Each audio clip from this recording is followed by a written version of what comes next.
South Korea is an emerging world leader, the world's 7th largest exporting nation. They make more ships than any other country. We look at Korea today, it is emerging at such a pace that it's almost blindsiding some people right now. They're exporting more memory chips and display panels than anyone else on Earth. People who know this country view it the same way as we do, that it is a very dynamic, very energetic, hard-working country. They're designing brand new transport systems. South Korea has developed at an extraordinary rate. And a lot of that is to do with the fizzing energy, the frenetic pace of the economy and the sheer energy that people are willing to invest in it. And they're creating world-class art, cinema and music. It's exciting for music to be such a big part of culture here. In the last 100 years, South Korea has been invaded, subjugated and divided. But within 2 generations, it's brought about an economic miracle that's changed the face of the nation and put this country of nearly 50 million people onto the world stage.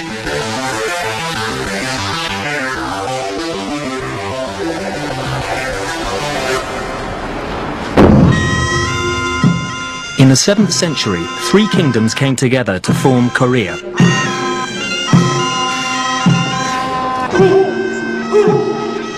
Today, the country's physically divided, the result of a war that began in 1950 and never ended. The fighting stopped in 1953, but an uneasy ceasefire carries on. The Demilitarized Zone, or DMZ, marks the divide between South Korea and the Communist North. 2 million soldiers patrol the border. It's the most heavily fortified on Earth.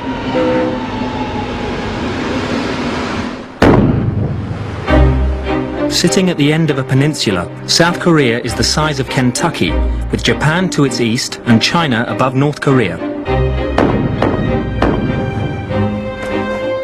In less than 6 decades, South Korea has risen like a phoenix from the ashes to become an economic powerhouse with ambitions to match. On the international stage, it's hosted an Olympic Games, co-hosted the World Cup, and in 2010 it became the first Asian nation to host a G20 summit. President Lee Myung-bak welcomed the world's leaders to discuss economic and social issues. 구체적인 성과를 도출하기 위해서 노력할 것입니다. In the United States, where we're on track to cut our deficit. It put his country at the top table of international politics and highlighted the differences between the 2 Koreas. Koreans by nature are optimistic people. We couldn't have survived the war and the poverty had we not been optimists. But I think with one big caveat, that we have a huge challenge looming over the horizon that most of our peers in the G20 don't have. And that is the challenge of what to do with North Korea. We have the fear that this might lead to another conflict that destroys everything achieved. They've broken the armistice on numerous occasions. Most recently, the unprovoked sinking of one of our naval vessels, the artillery shelling without provocation of Yeonpyeong Island, the harassment, the threatening. All of this casts a very long, dark, uncomfortable shadow over South Korea. North Korea remains a secretive, totalitarian state. Run by a dynastic family who've controlled it since the ceasefire, it has one of the world's largest standing armies. North Korea, after the Korean War, was equally devastated, but having had an industrial base prior to the Korean War, the North Korea recovered faster, and even into the late 60s, North Koreans were relatively wealthier. Not a great deal, but they were better off than South Korea. But today, they're 1/30th, if that, of our GDP. South Korea is a country that was raised by war, and that total destruction of the war has given it a lot of the impetus for building from scratch. So when we look at many of the industries, people were willing to take very bold decisions because essentially they had nothing to lose. The foundations of South Korea's economy were built through government-sponsored schemes that encouraged the growth of family-owned industrial conglomerates known as chaebols.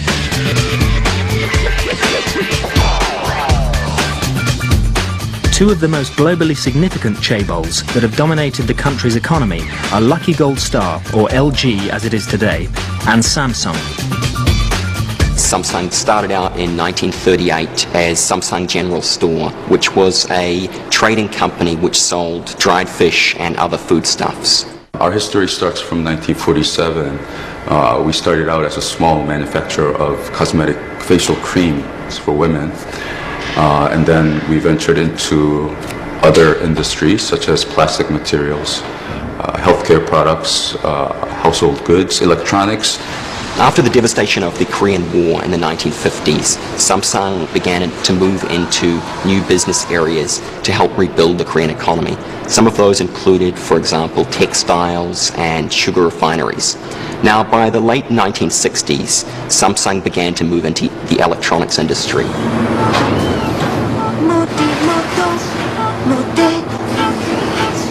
Hyundai is another of Korea's top chaebols. Its founder, Chung Ju-young, was born into a peasant family. He typifies the post-war breed of South Korean entrepreneurs. He went on a whirlwind tour of Europe. He first of all secured a set of orders from the Greeks that if he were able to build a shipbuilding industry, then they would buy ships from him. Predicated on that, he then travelled to London, where he met a first of all rather sceptical Barclays Bank and told them that the Koreans would build ships. And something about the charisma of the man persuaded Barclays that they should fund his project. And from nowhere he went back down to the small fishing town of Ulsan, built dockyards, started building ships, and before long the Koreans were the biggest shipbuilders in the world. South Korea is still the world's biggest shipbuilder, and this, the Triple E, will be the world's biggest ship. South Korea is making 10 of them, costing $1.9 billion.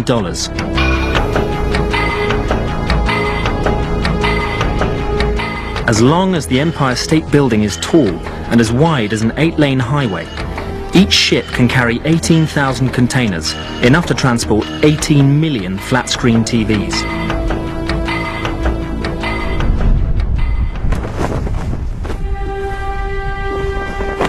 While the economy has grown exponentially, South Korea's political journey toward democracy has been more tumultuous. A combination of military rule, dictatorship, corruption trials and assassination has dogged the country. The effects of this political instability can be seen even today, when its parliamentarians disagree in a spectacular fashion. South Korea's industrial rise has been less volatile, but no less challenging. Heavy industry and labour-intensive industry like textiles were the nation's mainstay in the 1970s. But its neighbour Japan had an unbeatable reputation for cars, electronics and desirable gadgets. South Korea wanted what they had.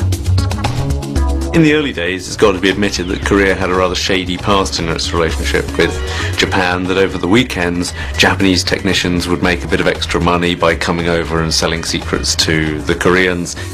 Korea became a master of the copycat technology, but that doesn't mean that it isn't innovative. It becomes very powerful at using its control of management, of costs, of production systems, to be a very powerful, what it calls fast follower.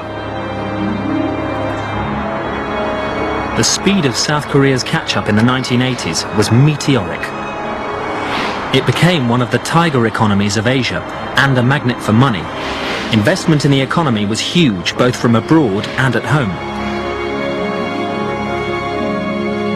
But by the late 1990s, the relationship between the banks, the chaebols and the government created an investment bubble.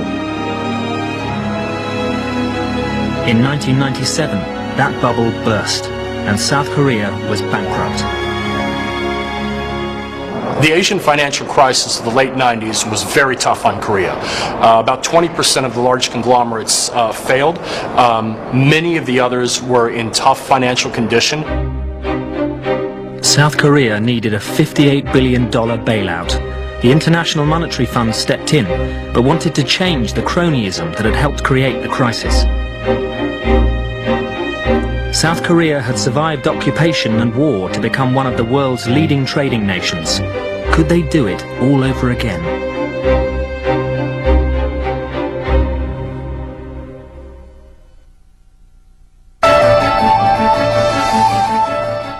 I got it on tape! I got it! These lights were observed by thousands of people. This was definitely not an airplane. It was unlike anything I'd seen before or after. They were kind of hovering. This thing just floated across the sky. It was exciting and it was disturbing. This was an event over a major city. I just don't know of any earthly explanation for what we saw. So there's something there, and I can't explain what it is. I've never seen anything like those lights.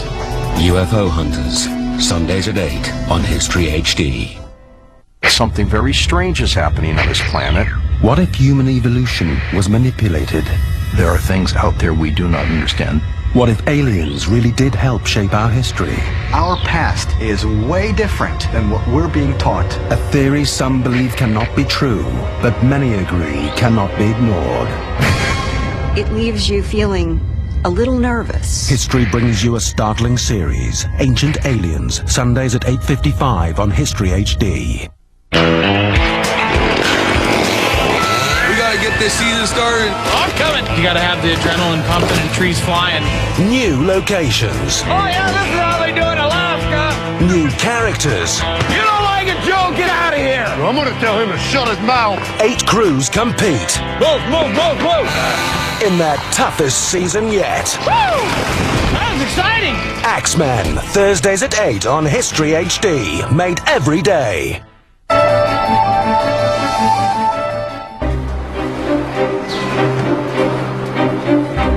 Looking at the gleaming cars rolling off this Hyundai production line at a rate of 12,000 a day, it's hard to believe that 14 years ago, South Korea was bankrupt.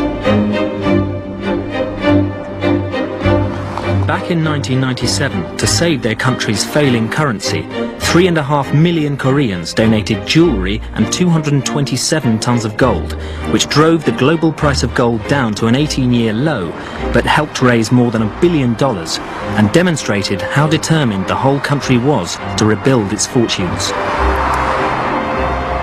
There is a sort of esprit de corps, I have to say, and there is a very strong Korean national identity. This monument symbolizes the suffering of Korean families who can't return to the north since the ceasefire. This country has come so far, so fast. It has to do with the separation of other Koreans on the peninsula. And it has to do with the sort of yearning to create a greater Korea, a greater presence on the world stage. So I think that's the driving force. The International Monetary Fund's $58 billion loan to bail out the country came with provisos. The banking system was restructured and the chaebols underwent change. Hyundai was at that time part of a larger Hyundai group that was diversified enough that even though it had problems, its survival still looked pretty solid. And in fact realized that there was a good opportunity for acquisitions. That was the time that we were able to buy half of Kia, which at that time was the second largest automaker in Korea and was in real danger of failure. Buying Kia and the reorganization that followed the economic crisis took Hyundai from a car-making minnow to the 5th largest in the world. It's all a long way from the company's first car, the Pony.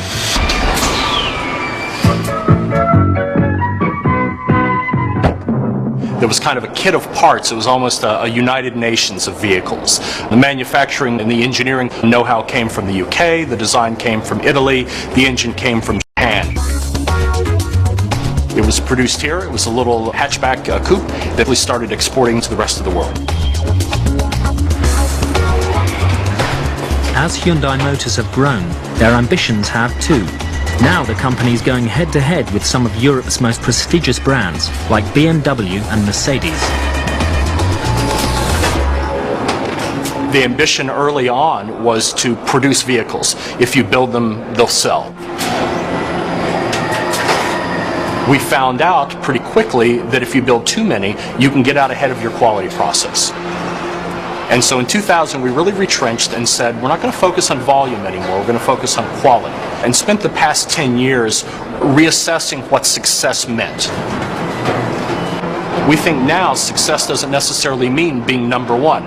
The goal now is to try and be the world's best automaker, and honestly, if we do that, the rankings will come on their own. When Samsung had problems with quality control, they chose a different way of dealing with it. In 1995, when a fault was found with some of the cordless phones produced at our Gumi plant, the chairman ordered about 2,000 executives to gather for a ceremony. And at that ceremony, these cordless phones and other devices were destroyed in a ceremonial way. And this was really done in order to emphasize and signal a real shift in the way that we approached quality management. Hyundai believes their success is due in part to improved products, but also understanding local markets. One of the ways that Hyundai Motor has really assured its success globally is relying on the expertise in local markets and not necessarily putting a Korean imprint everywhere around the world. It's an intensely pragmatic culture and pragmatic business environment. When the global downturn hit in 2008, Hyundai America came up with a radical idea to get US citizens to buy Korean cars. We created something we called the Hyundai Assurance Plan, and we basically said, if you buy a new Hyundai and you lose your job, you can give the car back. And the truth of it was, we didn't get many cars back, but it created a great deal of goodwill. The following year, Hyundai took on rival Toyota, cheekily offering a $1,000 trade-in in the US during the Japanese car giant's woes. And it worked. Hyundai increased its market share. South Korea's hunger to succeed enabled it to pay back its IMF loan 3 years early. And by 2004, it had joined the $1 trillion club of world economies. I think globalization is inevitable. We've known that the world economy grows faster by interdependence and trade. If that is the paradigm, then for those of us who see ourselves as more advanced economies, have one goal: to climb the value-added change.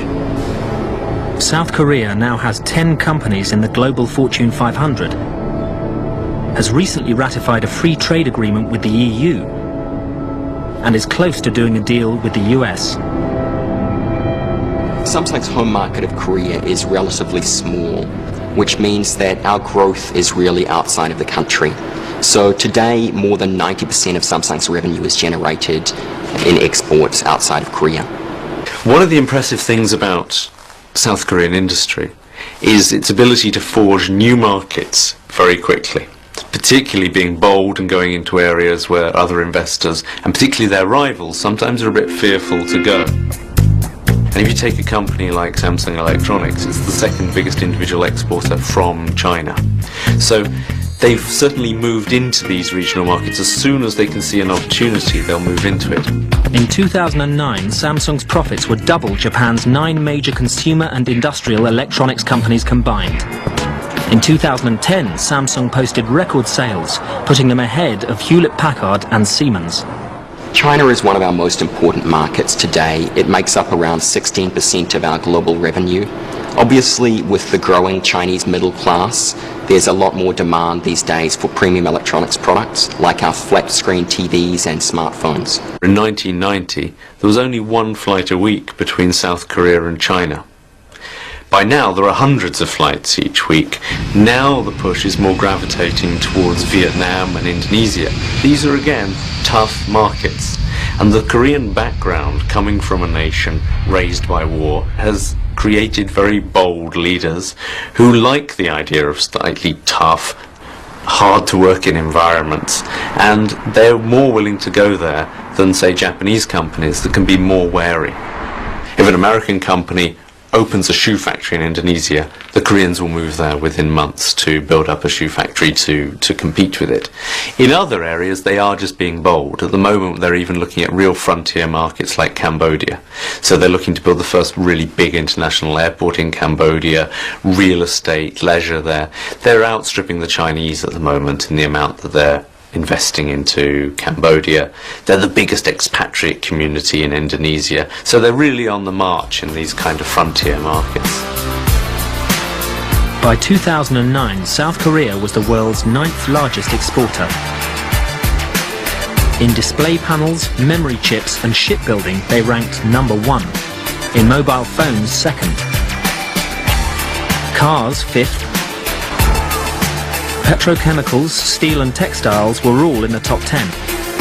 But there are new global markets in South Korea's sights, the so-called soft power service industries. These are not factory but city-based, and they need highly educated individuals to create new wealth. Can South Korea Inc. become a world beater here as well?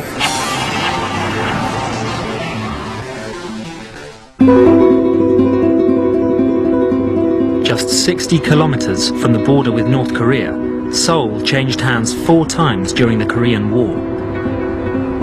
Like South Korea's economy, it has been rebuilt and expanded and is now one of Asia's international business hubs. Seoul's ambition is to compete with destination cities like New York or Paris. About half of South Korea's total population live in and around Seoul. That's 20.5 million people. But while the city's natural setting, the mountains and the Han River, are picturesque, Seoul itself is in need of a makeover.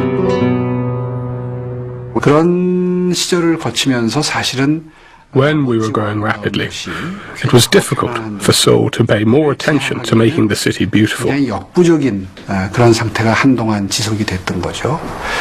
그랬기 때문에 불과 몇 년 전. Therefore, Seoul was regarded as a grey concrete city until 5 years ago. 오명을 벗어나기가 쉽지가 않았습니다. Part of it comes down to just the scale of the place. It's sprawling, it's huge, it has a legacy of a lot of particularly ugly housing, and the problem with ugly housing versus ugly office buildings is people live in ugly housing.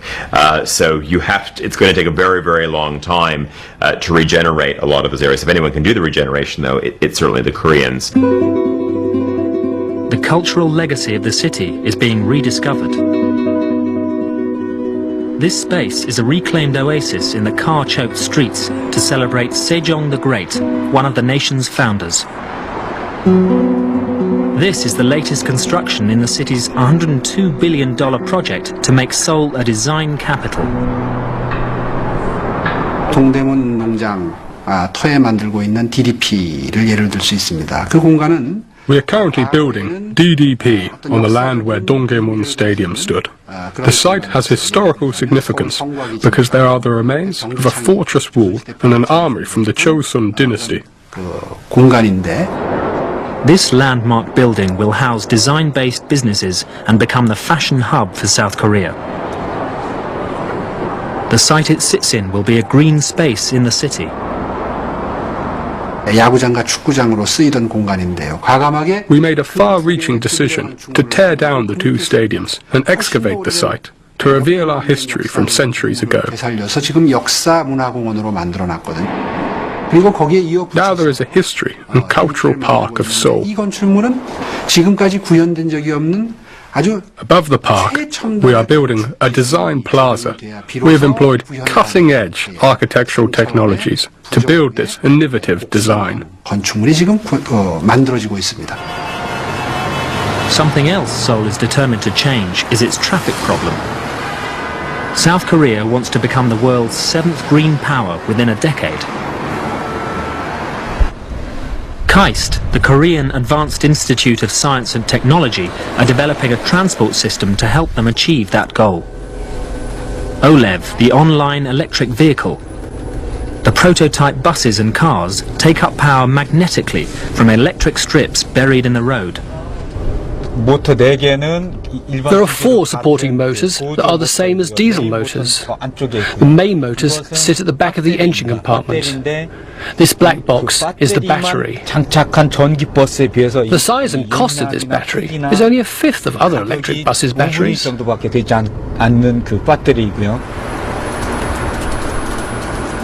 The screen over there has a green indicator for drawing the charge and a yellow one for recharging the battery. OLEV could change urban transport worldwide.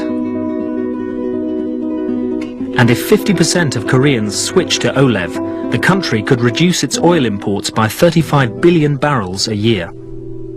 운행되는 노선의 한 3분의 1 정도. Only a third of the route needs to be capable of recharging. This system is a dream come true. 운행될 수 있는 정말 꿈과 같은 그러한 시스템이죠. From a country that was a fast follower, this South Korean innovation is set to challenge the rest of the world within the next few years. 이러한 변화들이 아마 I think we will amaze the world with this innovative advance in transportation. 세계에 퍼져나갈 수도 있다고 저는 생각을 합니다. While South Korea's industry has been focused for 60 years on exports, the city's tourism boss is focused on importing visitors. It's a green city, and we've been attracting a horde of tourists. In 1980, we had 1 million visitors, or not quite. 10 years later, it became 3 million. And last year, 2010, we had almost 9 million. One of the great challenges for South Korea right now is that it is bottom of all league tables when it comes to Asian tourism. Tourists don't want to go to South Korea.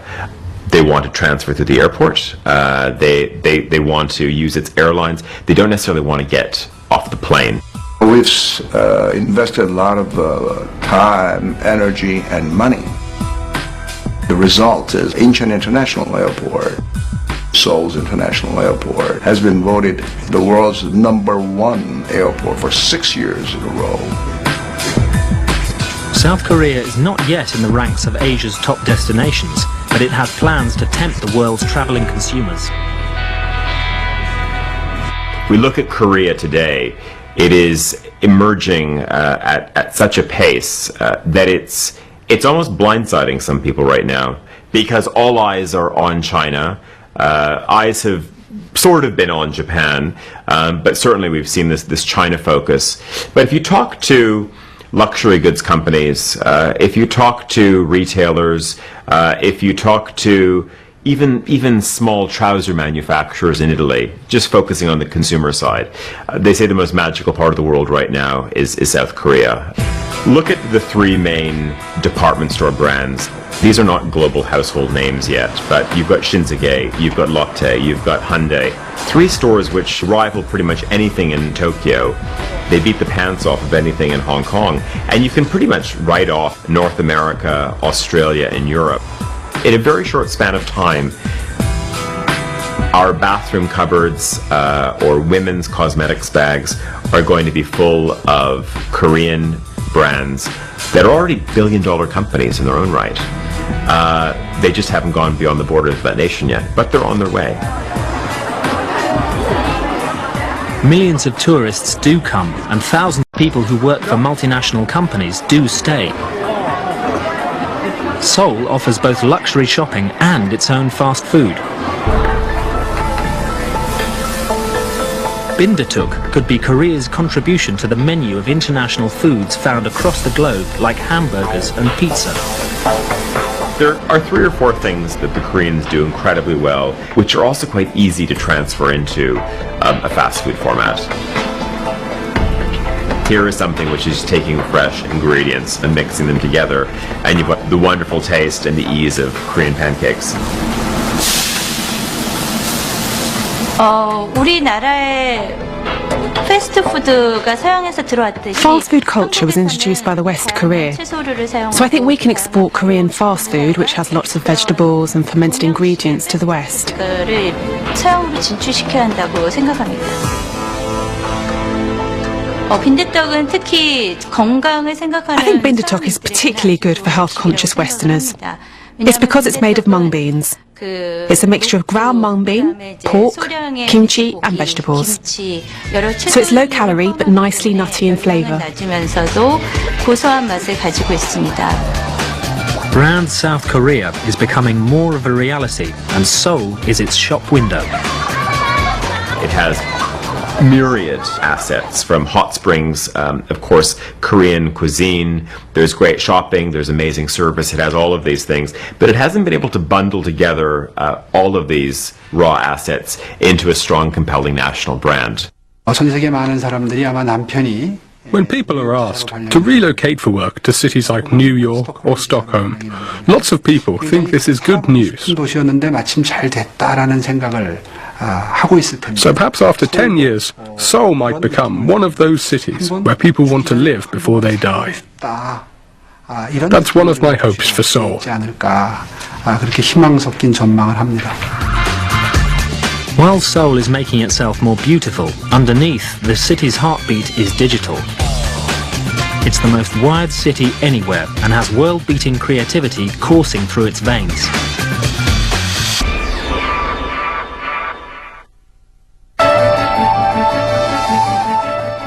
Hoorah! Gunnery Sergeant Harley Ermy here. Listen up! Plug your ears It's time to lock and load! for a new series tracing the history and evolution of weapons. When it absolutely has to be destroyed overnight, that's the bad boy you call. Demonstrating the mayhem that comes from adding machine to gun. Boom! Victory! It'll blow your mind. Yeah! Go get him, big boy.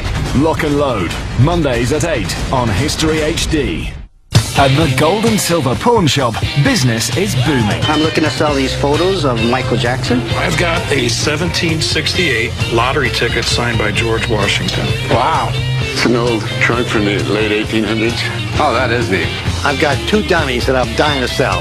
I got enough of them working for me.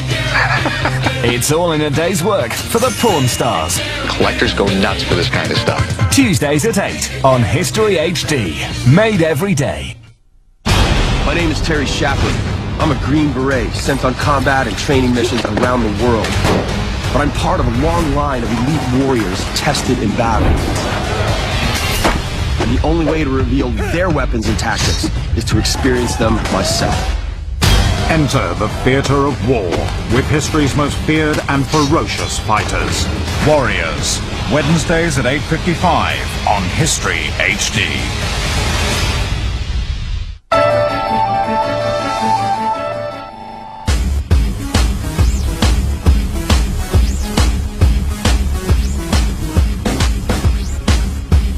Korean pop, K-pop, has taken Asia by storm, and now its stars are becoming big in the West.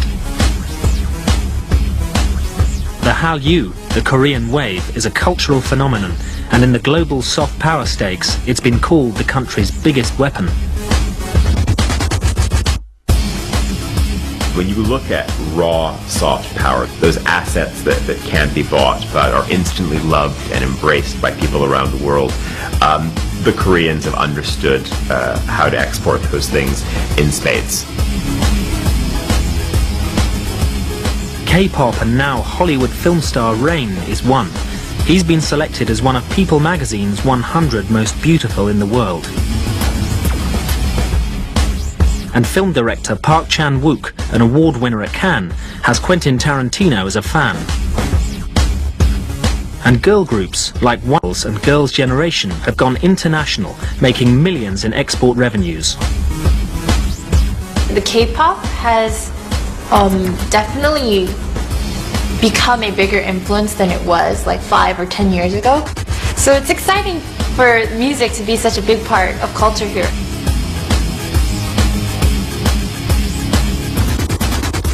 Thanks to the internet, you know, not just Asia but all around the world. So it's been globalized, and I think a lot of the fans around the world are enjoying the Korean music because it's easier to reach to, and it's entertaining.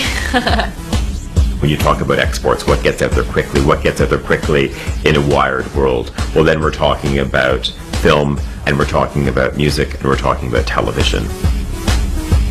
As well as K-pop, Korean soap operas, miniseries and films have won a huge following in Asia and across the world. Lee Byung-hun, star of Hollywood's G.I. Joe, has joined the ranks of other famous Koreans like Daniel Dae-kim and Kim Yoon-jin from US TV's Lost. And Koreans are making an impact in sport as well, like Olympic skater Kim Yoo-na, golfers KJ Choi and Pak Se-ri, and footballer Park Ji-sung, who plays for the world-famous Manchester United. I think the great appeal of South Korean culture from a pop culture point of view, it sounds odd, but it's neutrality. I mean, the Koreans have become the acceptable, loved face of Asia. So if you are in Malaysia, you happen to love these Korean pop groups. If you're in Japan, you love those dramas. And then if you're in Thailand, you like those actors and actresses. It's not only mass culture that has surfed the Korean wave. Korean art has gone mainstream in capital cities across the globe. The renowned Saatchi Gallery will show only Korean art when the 2012 Olympics is in London. Historically, South Korea is more worldly because its people are part of the cultural exchange. I think if you look at the current creative boom that's coming out of South Korea, it's benefited from two things. One is the enormous Korean diaspora around the world, and that's Koreans in Australia, the US, Canada, the United Kingdom. I think the other side, though, is education, just the sheer number of Koreans who go abroad to study. And what that brings them is a number of things. It's just exposure to different markets. It delivers an understanding of how other people think, what makes other consumers tick. Per capita, there are more South Koreans studying in America than from any other country. In the 60s, during South Korea's political unrest, hundreds of thousands had emigrated to the US, but now many Korean Americans want to come back. Many of them settled in the U.S., and we now even have hundreds of thousands of young people in their 20s and 30s in the U.S. who are very Americanized, somewhat global, who want to come back home. And many try, but they find that the market here is extremely competitive because the Korean youngsters have in the meantime become far more globalized than their Korean American cousins who are insular, relatively speaking, who grew up in the U.S. This is a very interesting development.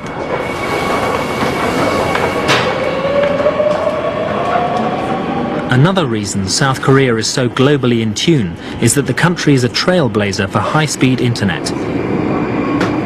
81% of the population are wired to broadband. Seoul calls itself the most wired city on Earth, and even in the subway there is connectivity.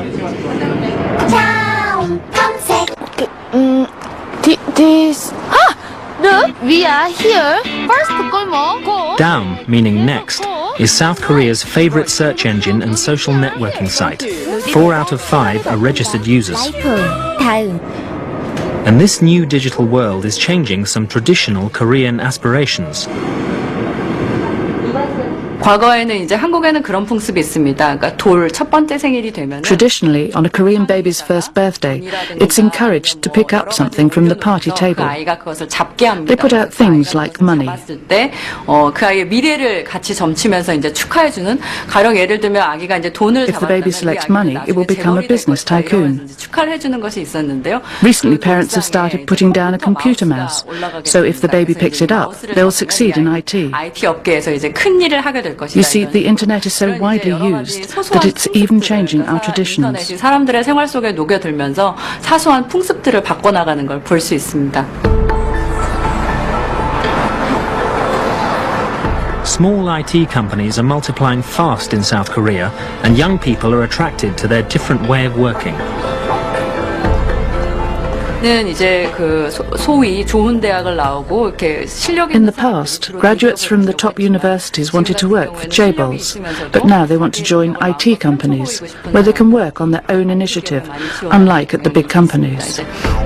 이러한 흐름들이 아마 그 I think this kind of shift will slowly change the working cultures in Korea. 생각이 됩니다.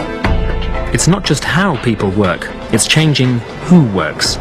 A high percentage of the industrial giants, the chaebol's workforce, is male, and an even higher percentage of men fill the top jobs. But in these new industries, things are changing. 특히 이제 고위직으로 왔을 때, 그러니까 팀장들이라든가 이런 식으로 이제 There are lots of women in senior positions in IT, and the ratio of men to women is 50-50. 반반이 될 정도로 많이 있고요. 이런 것들이 This is a very new working culture in IT, and many Koreans in high-level jobs find it odd. 신기하게 생각하는 한국의 문화고. What's happening in IT reflects a change in South Korean society. Some of the old ways are being challenged by the young. and the chaebol system is more than 60 years old. The problem is the chaebol system is very strong. So if you get a dynamic little middle-order company, it will either get broken down by the chaebol in the sense that it's a supplier to the chaebol, so the chaebol will start to demand tough terms from it and it will feel pressured financially. On the other hand, if it's doing really well, a chaebol will just buy it. Young South Koreans' priorities are different to their industrious parents and grandparents who worked long hours to raise their country into an economic powerhouse. And soft power is accelerating the speed of that change.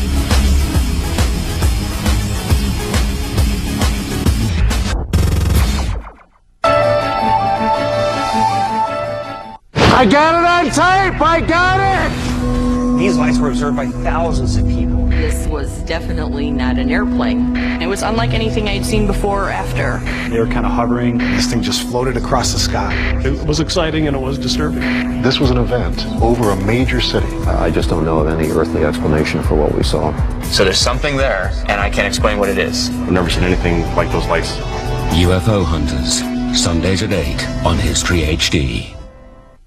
I'm John McAlbot, and ever since I can remember, I've sliced things open in search of the mysteries inside. There is metal in there, one big magnet. I will go to extreme measures to know how things work. Look at this. Do not try this at home.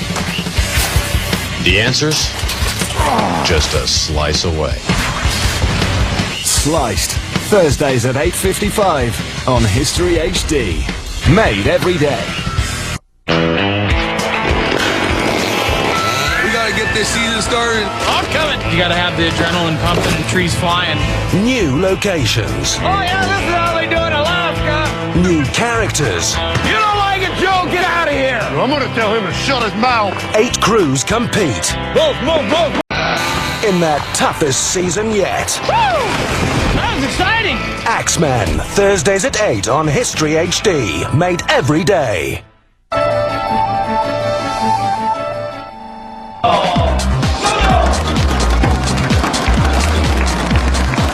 These Koreans are world leaders in online gaming.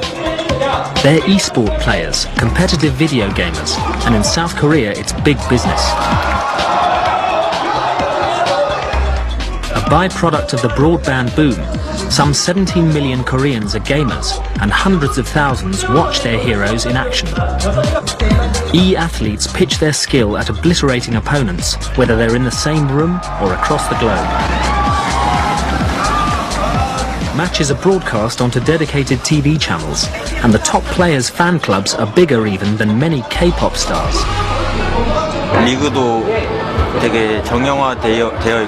Koreans love esport because we have a professional league, and esport athletes are very competitive. With so many fans, I hope that esport can get even bigger. Born in a digital age, young Koreans expect instant gratification. Especially the younger generation are used to speed. They're speed addicts. When they turn on their computer, they want it to boot instantly. 30 seconds is too long. They want to be everywhere all at once, unless we're able to provide services that take these young people where they want to be very, very quickly, either in cyberspace or in real space. We have problems. South Korea wants its young people to be as nationally proud and committed as their parents are to the enormous advances the country has made. But there are problems. Its infrastructure, education, politics and law still lag behind the best in the world. President Lee Myung-bak has reform on the agenda, but the speed of change has been questioned.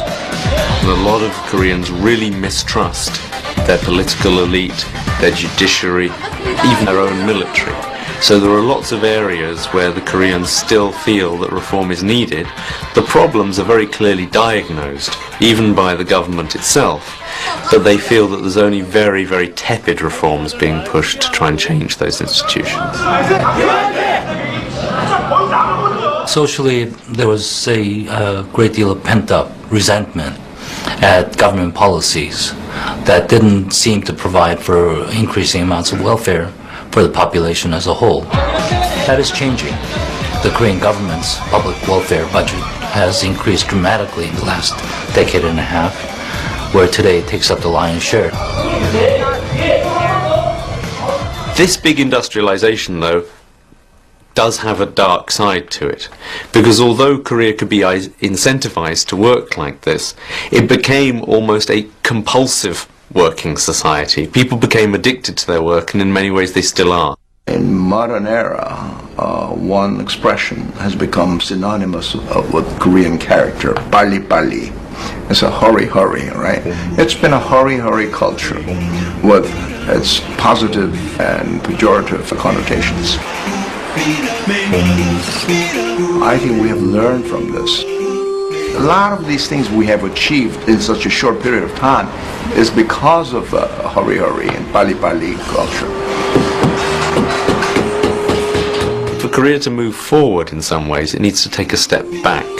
Its education system and its companies are locked into a certain way of thinking, of rote learning, of mass production, and there needs to be a sense of how do we incorporate creative thinking, innovation, different types of companies into our economy. How do we allow the middle order, more innovative companies to stand on their own and not be eaten by the chaebol?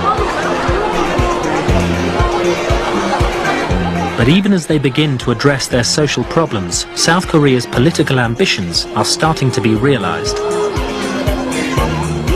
When President Lee Myung-bak hosted the G20 in 2010, the country believed it was time they were recognized as one of the world's developed nations, but with an awkward history. Because of North Korea always sitting there looming on the border, South Korea has always wanted to be known for, first of all, its democratic triumph and throwing off a military dictatorship at the end of the 1980s that then was almost celebrated by the Olympics. Then, later in 2002, we have the World Cup shared with Japan, which they saw as another great coming out festival, which again so upset North Korea that they tried to upset it with a naval battle off the coast at the same time.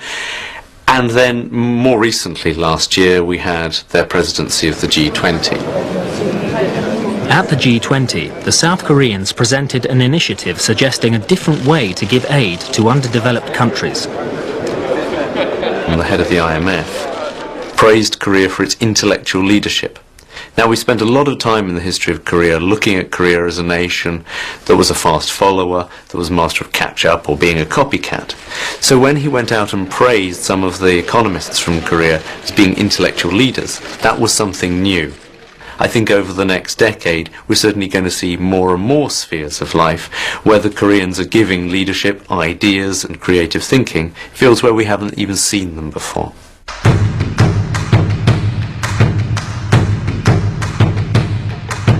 But South Korea remains only half of a nation that has existed since the 7th century.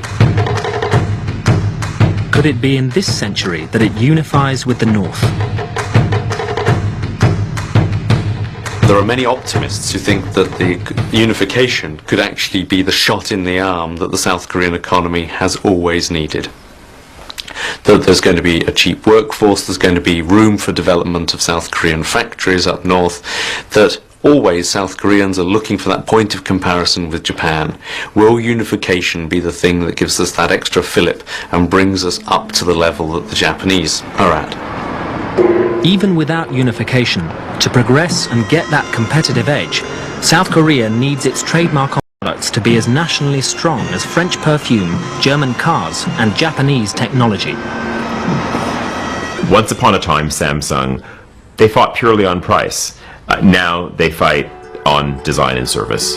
It is our technology that made your life smart. We're now approaching what I sort of see as the third Korean wave. If the first Korean wave was LG, Samsung arriving in our households more Hyundai vehicles and Kia showing up on the street.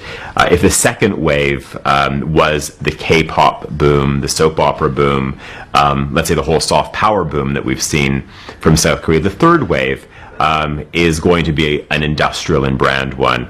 And what we're about to witness are Korean brands hitting every other part of our daily life. After 60 years of near relentless growth, does South Korea feel it has achieved its goal, and is there more to come? On the whole, I think South Koreans today, in 2011, feel relatively comfortable economically. There isn't a great deal of discontent in their lives. They worry about North-South Korean relations. They worry about the environment. They worry about the scarcity of resources. They worry about their children. But these are the worries of a relatively affluent, relatively comfortable economy anywhere on this planet. The only distinction, I think, is that the Koreans may be still a bit more hungry than the wealthier European countries or North American countries. Now is an interesting time to be Korean and see how well South Korea can fulfill its promise of great things to come. Everything points to a vibrant country that has married the best of both Western and Asian culture in a free market economy, and it could well make South Korea the nation to watch.